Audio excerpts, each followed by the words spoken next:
Hey, if you have your Bibles, if you have your worship guide, you can open them up to the book of Daniel. In just a moment, we're going to be in what most people consider one of the 3 or 5 most popular stories in all of the Bible. In fact, it's the one story from Daniel that everybody knows from Daniel, even if you don't know anything about the story of Daniel.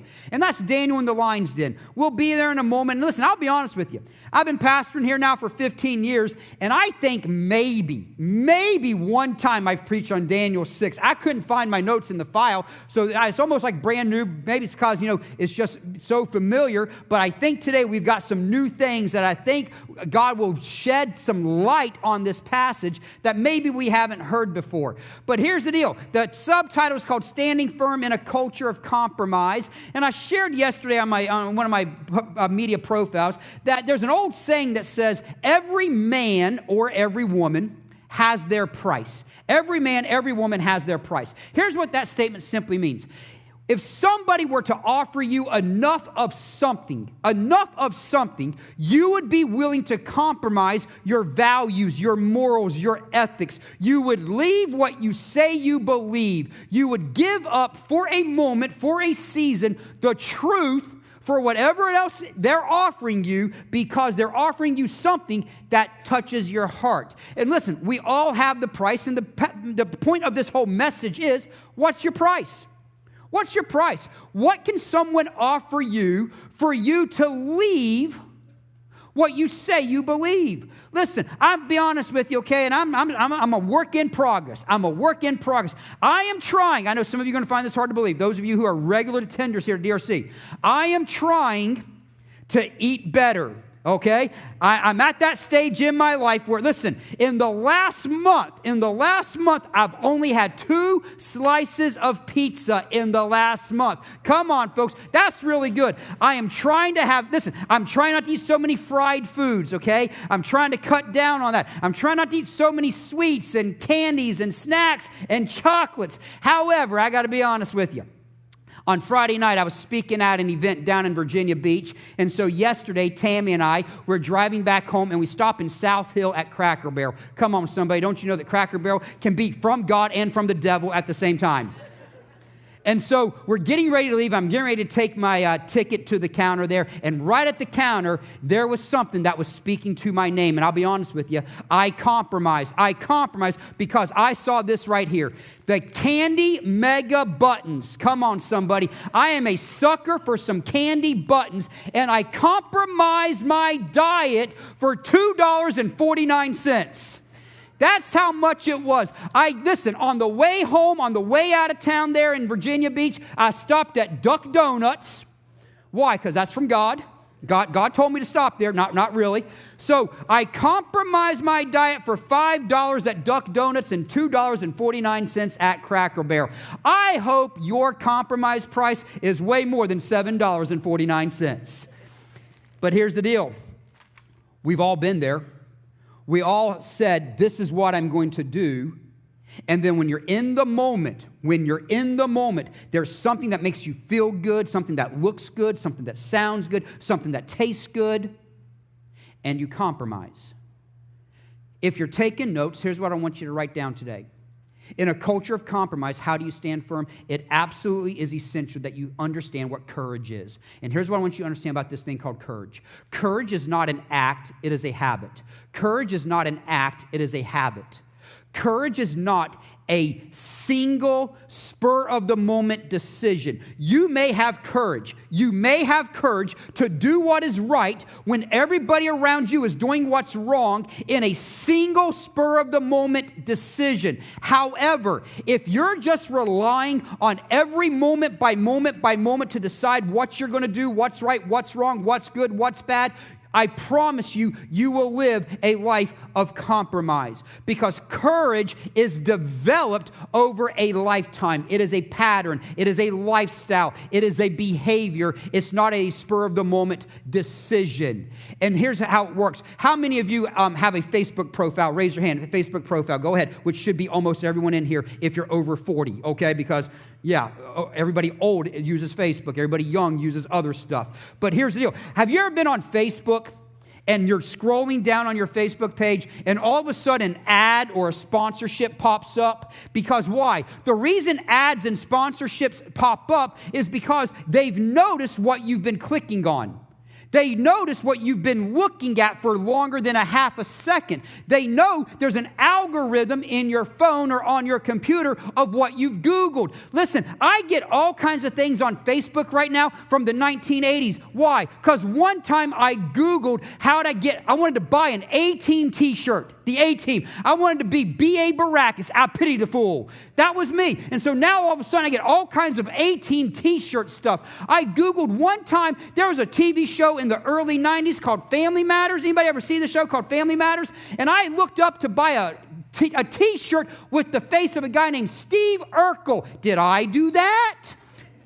Go look up Steve Urkel. Now I get all kinds of stuff from Family Matters and the A-Team. Why? Because my phone knows my pattern.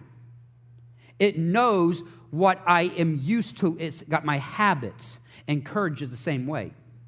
Courage is over a habit. It's a lifestyle. It's a behavior. And in this story of Daniel and the lion's den, let me give you the backstory real quick. Most of you think you know the story, but maybe you don't know the full story. In Daniel chapter 6, the king is now Darius. Whether you've been here at all in any of the past several weeks, it doesn't matter. But let me bring you up to speed. Daniel at this time is 85-ish years old. Daniel and his friends were captured by the Babylonians 70 years ago. When they were 15 years old, Babylon captured God's people and brought them to Babylon. They've been there for 70 years. And so what's happening here is Daniel, first of all, served under King Nebuchadnezzar.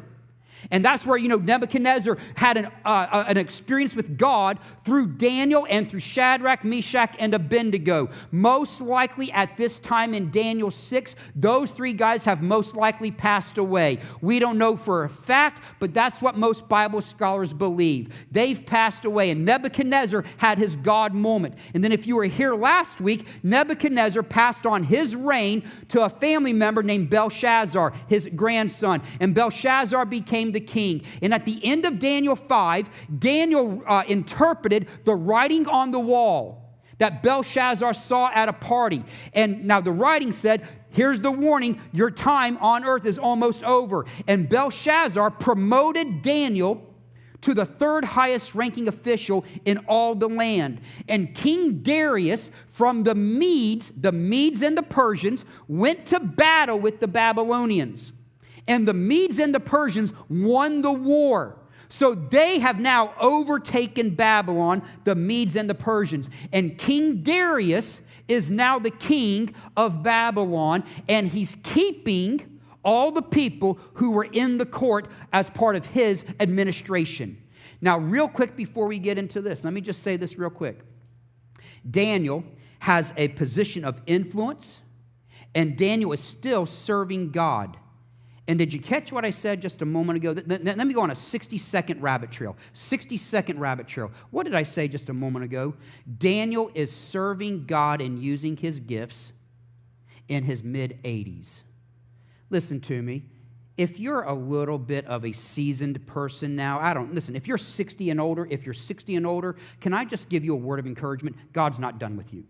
God's not done with you. Daniel said, here I am, God, use me. God still has a purpose for your life, and your best days are not behind you. Listen, I'm going to remind you, okay? Listen, you probably know this, but I'm going to remind you anyway. Harlan Sanders was 65 years old when he opened his very first Kentucky Fried Chicken. Hey, how many of you ever watched the show Little House on the Prairie? Did you ever watch the show Little House on the Prairie? Do you know Laura Ingalls Wilder? She wrote her very first Little House book when she was 65. She was 65 when she wrote her first Little House book. Listen, all throughout history, we see this. Michelangelo painted one of his most famous paintings called The Last Judgment when he was 89 years old. John Wesley, one of the greatest preachers in all of history, he was preaching to thousands of people 2 to 3 times a day at age 85. And listen, some of you, there's an unknown woman. Her name is Gladys Burrell. You've never heard of Gladys Burrell. She ran her first marathon when she was 86 years old. She ran a marathon when she was 92 years old. I'm 52, and I have trouble getting up these steps. In other words, God's not done with you. Understand that. So here we have Daniel in the king's court, third king, King Darius, and look what happens in Daniel chapter 6. Let's look at this together, starting in verse 1. Darius the Mede decided to divide the kingdom into 120 provinces. He appointed a high officer to rule over each province. The king also chose Daniel and 2 other administrators to supervise the high officers and protect the king's interests. Let me just make sure you're on the same page with me, okay? Darius is probably the first smart king that Babylon has had. He takes all the nation of Babylon and he breaks it up into 120 individual cities, communities, states, and he gives every city, every community, every state their own official, their own governor, their own senator. And then he breaks up these 120 cities and communities into 3 regions of 40 apiece. And he appoints one person to oversee 40 cities, 40 communities or states. Daniel is one of the 3 people to oversee the 40 regions. The reason why this story even exists in the Bible, the reason why there is even Daniel in the lion's den, it's because of how the other 2 people and the 120 governors and administrators of these regions and cities, it's because of the way they felt about Daniel. And so what I want to give you for just a few minutes, I want to show you today through Daniel chapter 6, how do you develop a habit or a lifestyle of courage in a culture of compromise? Because listen to me, if you're going to have a life of courage in a culture of compromise, at some point, it's going to cost you. There's going to be difficulty and challenges and oppositions. It's why the title of this message today is called When You're Under Attack. When you're under attack. Because you're going to come under attack. And the question goes all the way back to the beginning. What's your price? At what point do you say it's no longer worth it? There are 4 essentials to developing a life of courage in a culture of compromise. And number 1 that we see is you have to choose to reject jealousy. You have to reject jealousy. We've all been there. We've all been jealous of what somebody else has, what somebody else has accumulated. We know what this is about. We know where it comes from. And understand this. Why does this story exist to begin with? It exists to begin with because 120 governors or high officers and 2 people who oversee 80 regions are jealous of Darius's affinity for Daniel. Look what it says in Daniel chapter 6. It says this in verse 3. Daniel soon proved himself more capable than the other administrators and the high officers. Because of Daniel's great ability, the king made plans to place him over the entire empire. Then the other administrators and the high officers began searching for some fault in the way Daniel was handling government affairs. But they could not find anything to criticize or condemn. So the administrators and the high officers went to the king and said, "Long live King Darius. Give orders that for the next 30 days, any person who prays to anyone, divine or human, except to you, your majesty, will be thrown into the den of lions. And now, your majesty, issue and sign the law so that it cannot be changed. An official law of the Medes and the Persians that cannot be revoked." So Darius signed the law. Understand this. Daniel had great ability. His character, his God-given abilities and talents, and his walk with God was noticeable to everybody, even the king. And so Daniel was about to get a special promotion. And instead of being 3 people over all 120 provinces, King Darius was about to make Daniel the highest ranked official in the entire nation. And nobody else in a position of power and authority and leadership liked it. Now, understand this. Daniel had been living in Babylon now for 70 years. He'd been living there. And yet, to so many people, because Daniel was not born in Babylon, because he wasn't born there, guess what? He's 85 years old, lived there for 70 years, and to so many people in Babylon, he's still an outsider. And there's no way an outsider is going to come in and take my position. Take my authority, take my power. And they felt threatened. And because they felt threatened, they got jealous and they wanted to take Daniel out and get him off of his position. And so that's why they came up with the idea, and they go to King Darius. Oh, King Darius, and they butter him up and they do flattery. Nobody can pray for 30 days to anybody but you. Otherwise, sign it into law and get thrown into. The reason why it's important that he signed it into law, because once it's signed into law, even in the way the law of the Medes and the Persians worked, you saw it right there. Once it's signed into law, not even the king himself can revoke the law. It's done. It's sealed. It's there.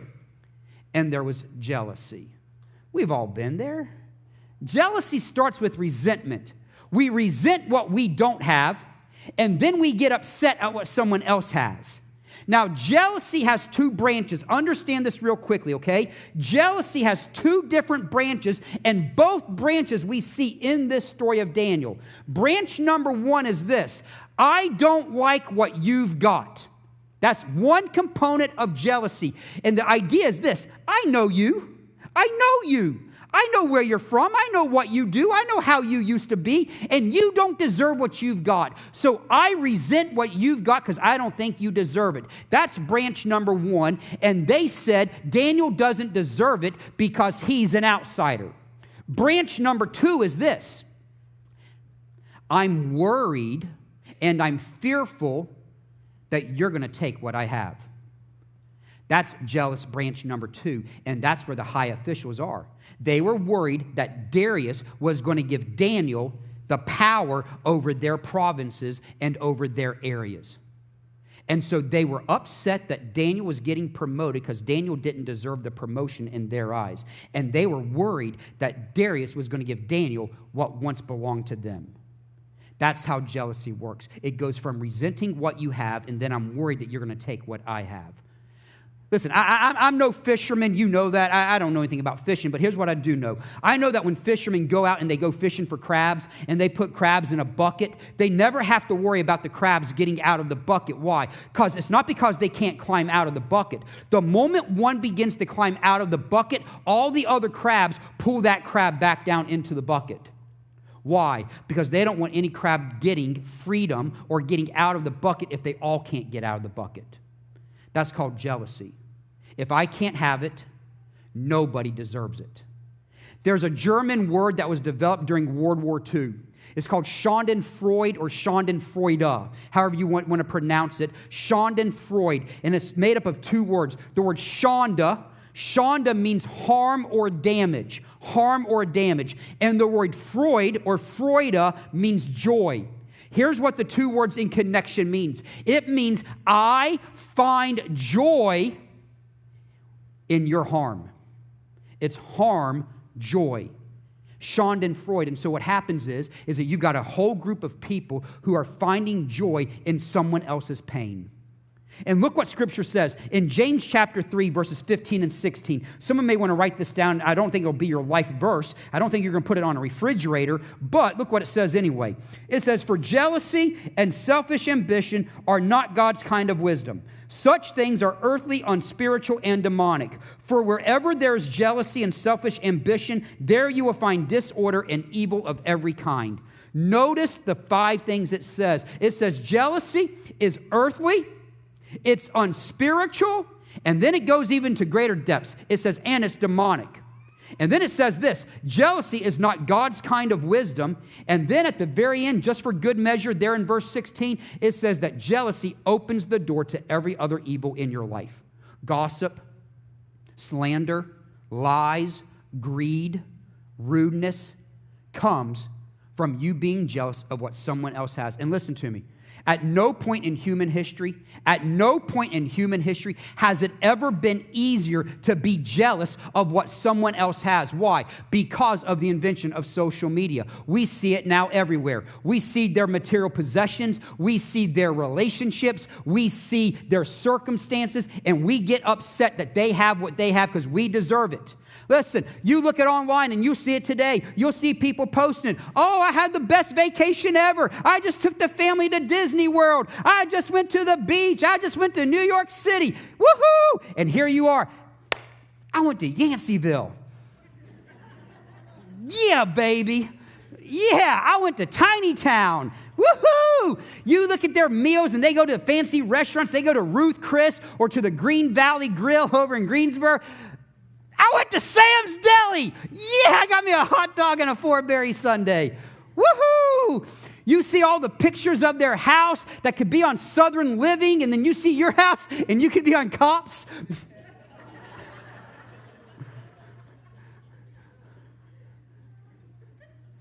You don't deserve it. And you better not take it from me. That's not God's kind of wisdom. Now listen, we're going to talk about this in greater detail in November in our next series. But let me just say this. The number one essential to killing this idea of jealousy and comparison, the number one essential is to develop an attitude of gratitude. I'm thankful for what I have, and I'm thankful for what I know is coming.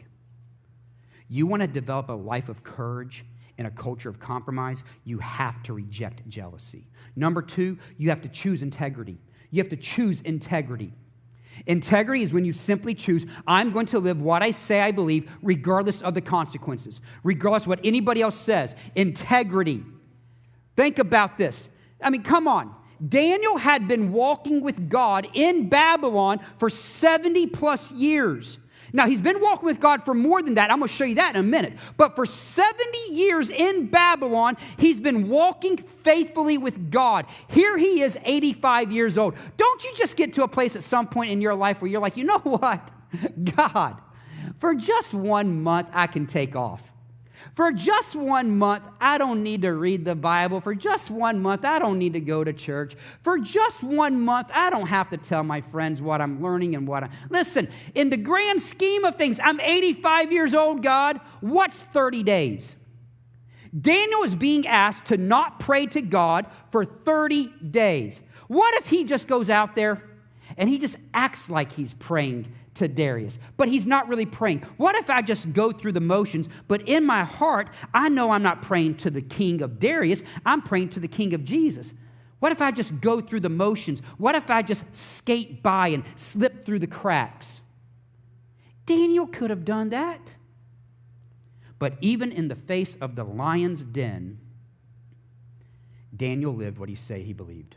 Look what it says in chapter 6, verses 4 and 5. It says this, that's being Daniel, Daniel was faithful, he was responsible, and he was completely trustworthy. So they concluded, our only chance of finding grounds for accusing Daniel will be in connection with the rules of his religion. Our only chance of getting Daniel caught or getting him off his throne, off his position, is if we come up with the rule that causes him to do something. We know he's going to serve God, so it has to be against God. Now, let me just quickly tell you what integrity is not and what integrity is, okay? Just real quick. Integrity, for those of you in the room, integrity does not mean perfection. If you expect people in your home, at work, or in your church to be perfect, I'm telling you right now, I'm going to let you down. People will let you down. It doesn't mean perfection, okay? Why? Because there's only one perfect person, and his name is Jesus. It's not Scott. It's not whoever you place your hope in. It's no man. It's Jesus. So integrity does not mean perfection. Integrity also, catch this, and I'm going to explain it to you. Integrity does not mean segregated living. I'll explain that to you, okay? I'm going to explain segregated living. I love the way Pastor Craig Rochelle explains it. He gives us this pie chart. Look at this. This pie chart. There are 5 areas of life. There's our professional life. And for those of you in school, professional life is also your school life. There's family life, social life, spiritual life, and private life. Your life is made up of 5 major pie areas. And here's how most people live their life. Most people live their life where you don't want one segment of people intersecting with another segment of people. I don't want people in my professional life at work interacting with people at church.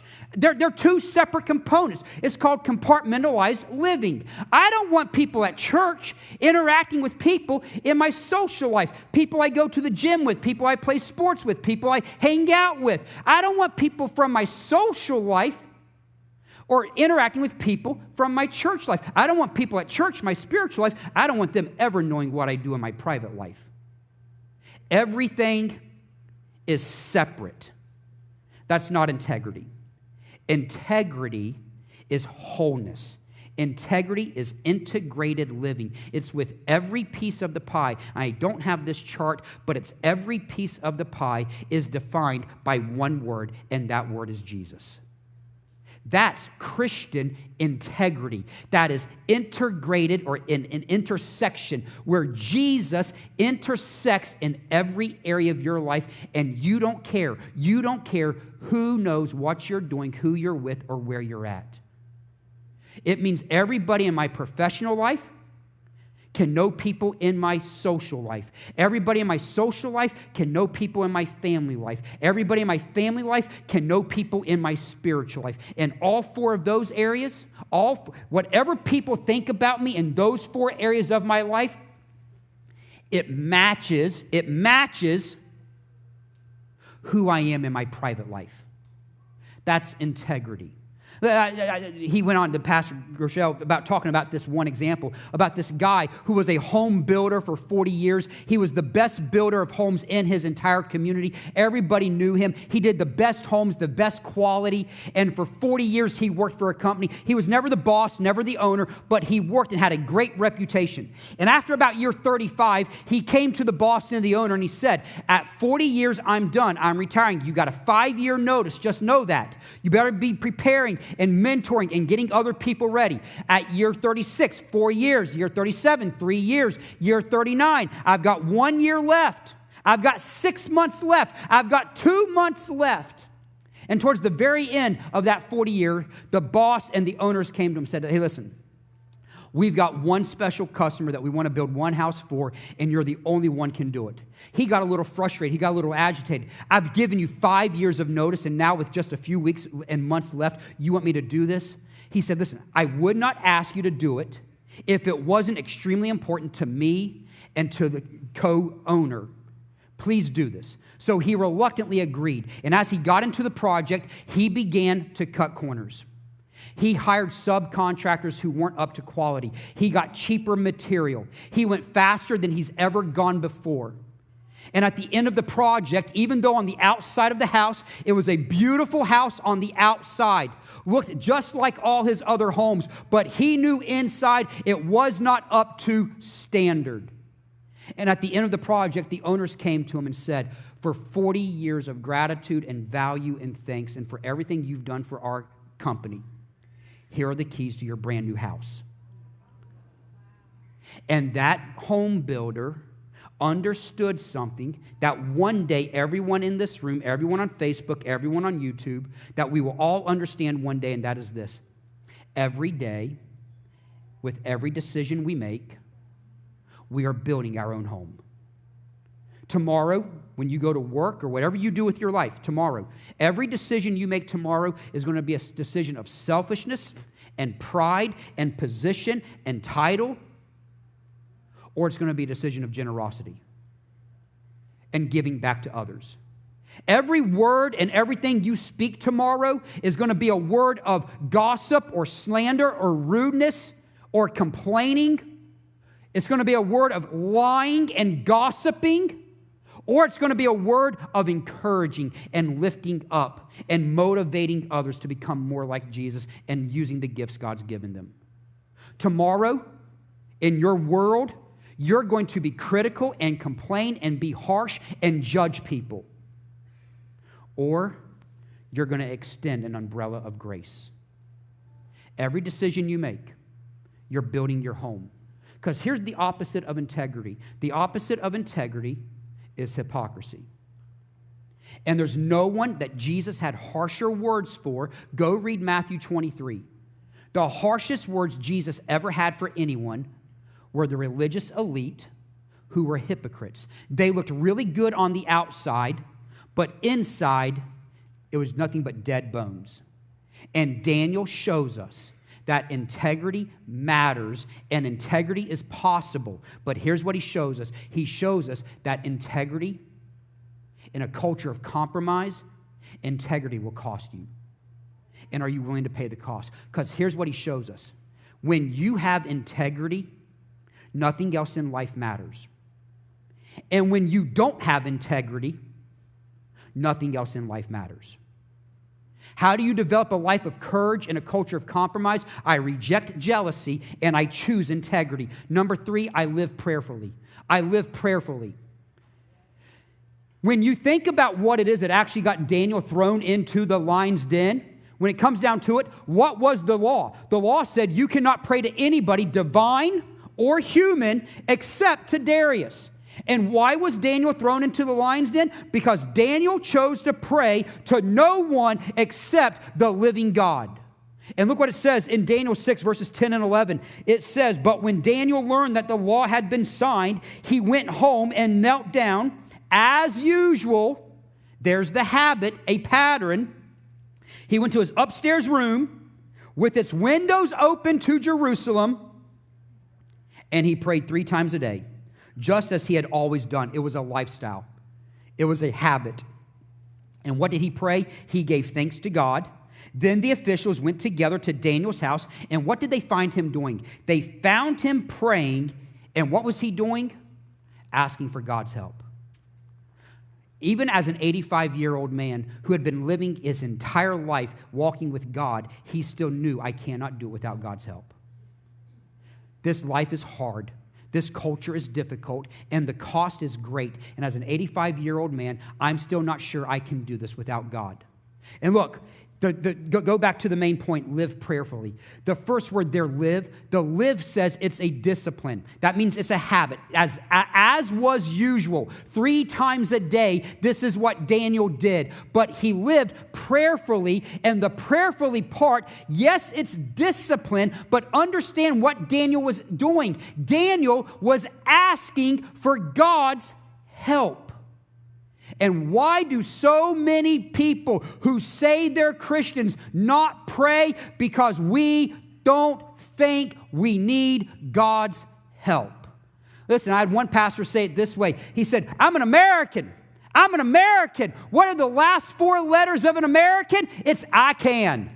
I can. I can do it all. It doesn't matter. If you give me enough time, if you give me enough money, you give me enough talent, I can figure it out and I can do it on my own. And you know what? Most of you, you love DIY projects. Do it yourself. And you do a good job. Listen, I know you do. You do a great job at building your own house and your shower and your flooring and your gardens. That's wonderful. That's great. Please keep doing that. And if you want to come do it at my house, let me know. In case you get bored. But understand this. How does a Christian who lives with the mindset of do it yourself connect with Scripture? In John 15, verse 5, Jesus says, apart from me, you can do nothing. How do those connect? And so listen to me. If you are not ever at the point in your life where you are desperate for God's help, you are probably in the mode of doing it yourself. And that's a very, very, very dangerous place to be. I love this quote. It's not on the screen, but I want you to see this. This is a quote out of a book by Paul Miller called A Praying Life. Just listen to this briefly.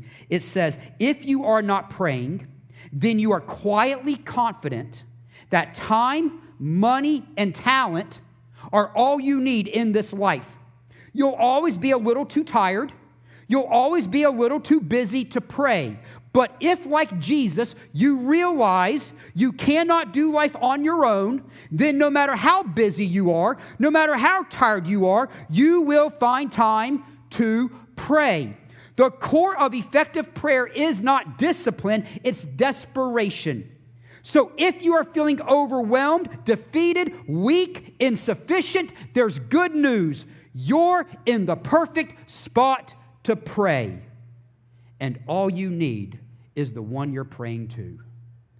I love what one pastor, Jarrett Stevens, says. He says that prayer is relationship. It is spiritual breathing. Prayer is spiritual breathing.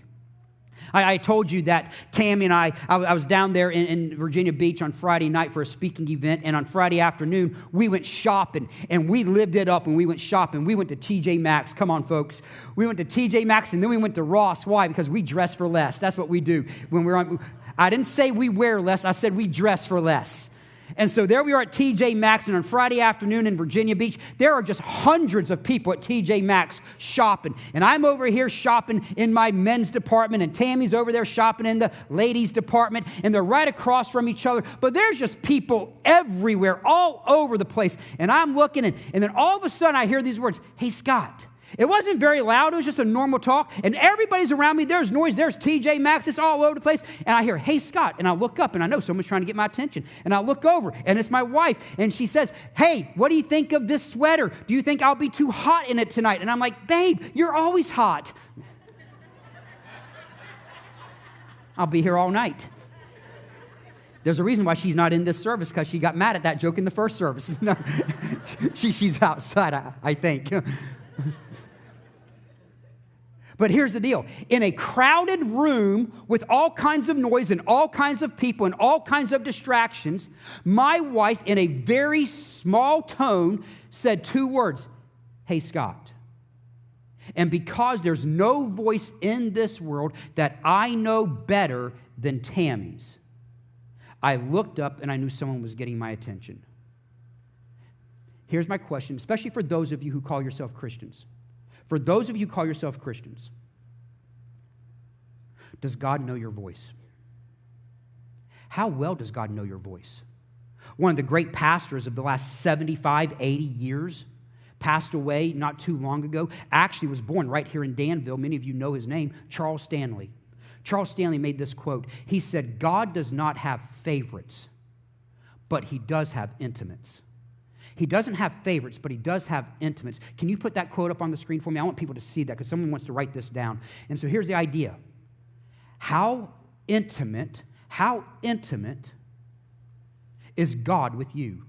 How well does God know your voice? Prayer, it's discipline meeting desperation.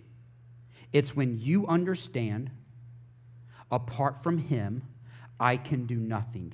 Because what did they find Daniel doing? They found Daniel praying daily, 3 times a day, as was his custom, and they found him praying, asking God for help as an 85-year-old man.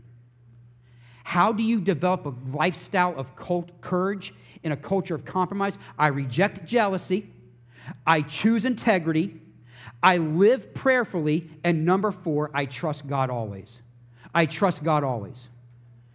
Daniel teaches us that even if we don't know how things are going to work out, even if we don't know the final result, even if we don't know the outcome, just like with Shadrach, Meshach, and Abednego, they did not know what God would do, but they knew what God was capable of doing.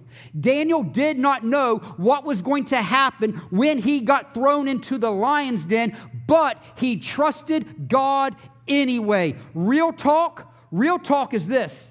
I'm speaking firsthand as your pastor. There are times in my life where it is hard to trust God.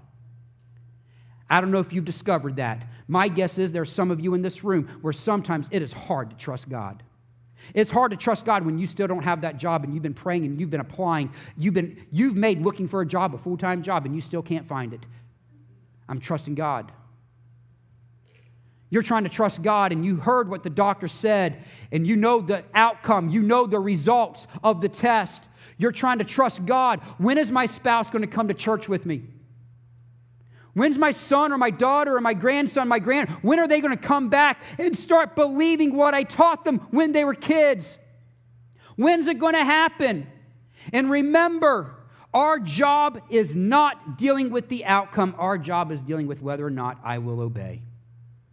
And look what it says in Daniel 6. At the very end of this passage, it says, very early the next morning, the king got up, hurried out to the lion's den. When he got there, he called out in anguish, Daniel, servant of the living God, was your God, whom you served so faithfully, was he able to rescue you from the lions? Daniel answered, long live the king.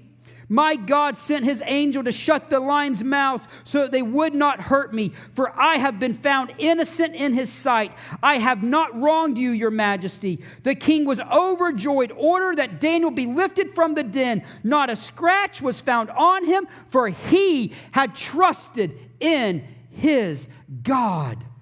And he trusted in his God before he ever knew the end of the story.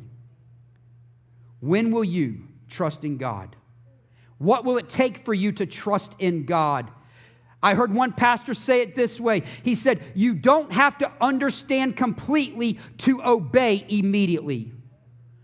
This is the old adage. There was a song that many of you sang, and we talk about it every now and then. It says, I can't trace his hand, but I'll trust his heart. Why? Because time and time and time again, you'll come through now like you did back then. And so listen, I don't know the outcome. I don't know what God will do, but I do know what God can do.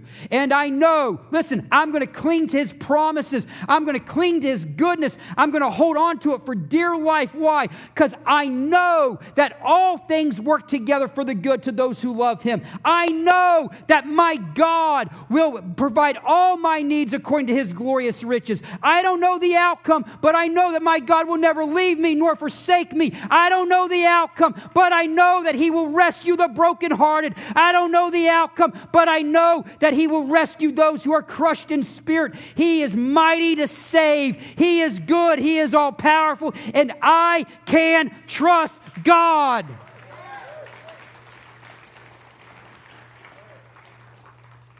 What promises are you clinging to?